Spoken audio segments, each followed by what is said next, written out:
Hi, good morning, guys. I just thought I would do a training video for how I set up my first time sessions.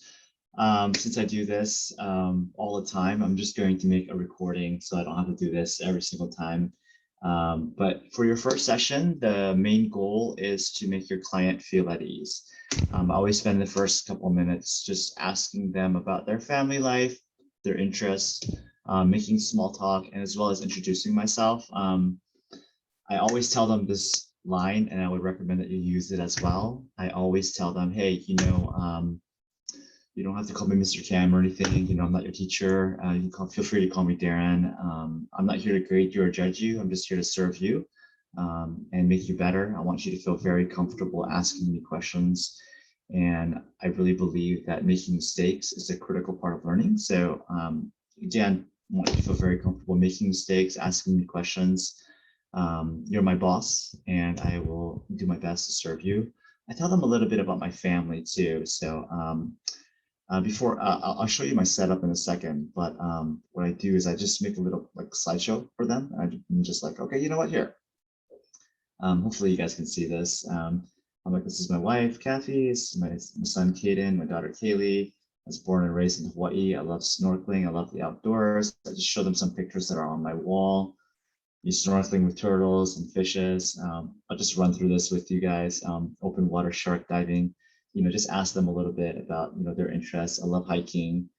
Just show them. I just show them that I'm just more than like just a math guy. You know what I mean? And to show them a little bit about my life and my other passions outside of it, just to show some personality. Show some pictures of sunsets that I've taken, and just to kind of just break the ice a little bit. I'll show you guys my setup as well. Let's see. So I have a document camera. This is how, actually the background's blurred. So let me get rid of the virtual background real quick. And so you can kind of see my setup. I just wanted to blur out my bedroom, but this is the document camera that I have. I'm going to flip over to it so you can kind of see my setup. I recommend all of my students get a document camera so that they can see what I'm writing. You may choose to use an iPad that you plug in so they can see your work as well. But basically, this is what it's like. So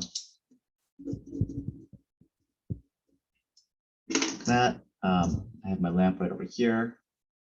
I have one screen here, which I do my Zoom sessions on. Whoa, that's trippy. And then I have my other screen here, which I use for supplemental resources, which I want to talk about a little bit.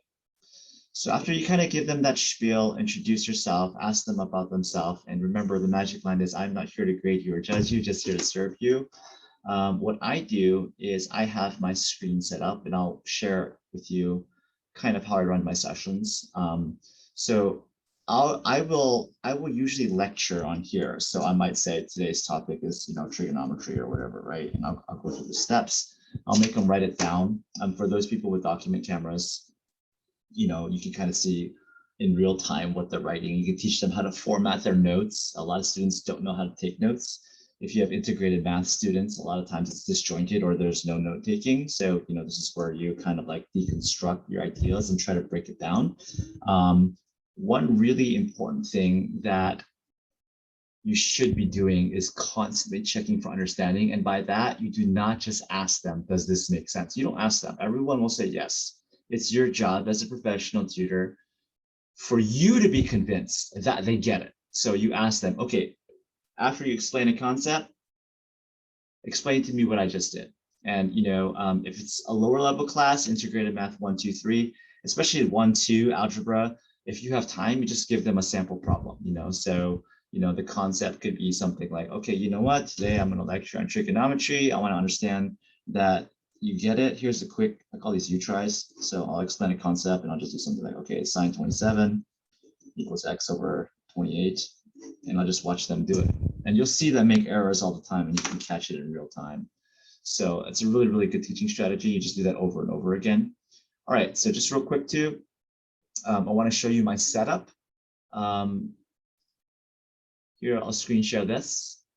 I have a bunch of supplementary resources that I've created, just through my time. Feel free to ask me for them If you have students that need extra help in Algebra 1, for example, this is actually a handmade curriculum that I made by hand when I taught a long time ago.